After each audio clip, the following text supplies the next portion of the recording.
He's taking stuff out of his nest, and then he's probably going to bring it back in. He just took that out.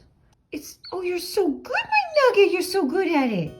When Maria first saw this weak little sparrow, all she could think about was helping him survive. She never imagined that one day he would build a nest right in her living room. It all began the day she noticed him on the ground. She saw this tiny sparrow lying almost motionless on the street. He had no feathers, his head was injured, and there was already a scab forming on his nose. He looked so helpless that walking away wasn't an option. Maria gently picked him up and carried him home, even though she had no idea what to do next. The first thing she did was look online to find out what to feed a bird that small. In her garden, she dug up a few worms and carefully fed him. Oh, goodness, that's so good. By the next morning, the little sparrow was already crying out loudly, demanding food. But along with the relief came doubt. Maria wasn't sure if she could really raise him on her own. What worried her most was the scab on his nose. She was afraid it was making it hard for him to breathe and that she wouldn't be able to help him the right way. So Maria decided to take him to a rehabber, hoping he'd have better conditions there and other birds around him to learn from. So I am dropping my little buddy. Hi, buddy. A specialist would also have the knowledge and resources she didn't. Making that choice gave Maria some relief. She felt certain he was now in good hands. But 2 days later, the rehabber called with news that things were much more serious than they first thought. A vet had examined the little bird and found major damage to his beak and sinuses. With injuries like that, he would never be able to eat on his own as an adult, which meant releasing him wasn't possible.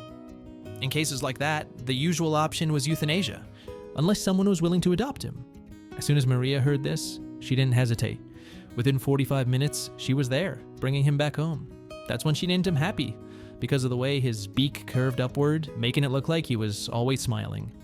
Back then, she had no idea that soon Happy would end up saving her too. Just 2 weeks after Maria brought Happy home, her dog passed away. It was a heavy blow. The house felt empty, and she felt broken inside. At times like that, it's easy to shut down, but the one thing that kept her going was taking care of Happy. Every 20 minutes, he needed her attention, and that rhythm kept her from sinking into despair. Nugget. Nugget. Watching this tiny sparrow fight with everything he had to keep going made her realize she had to keep going too.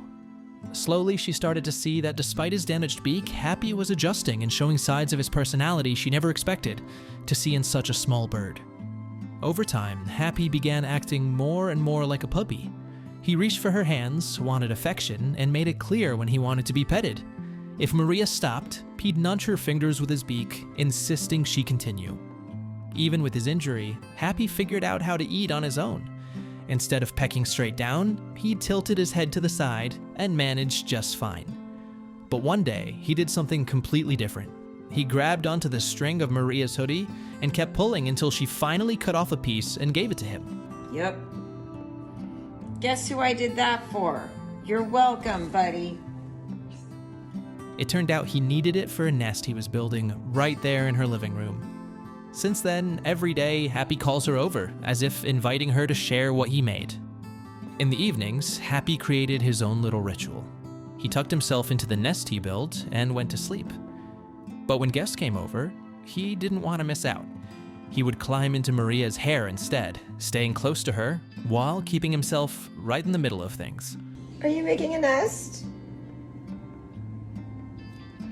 Watching him, Maria often thought about how much smarter and more sensitive sparrows are than most people realize. His life could have ended that very first day she found him on the street. But he didn't just survive, he became part of her family.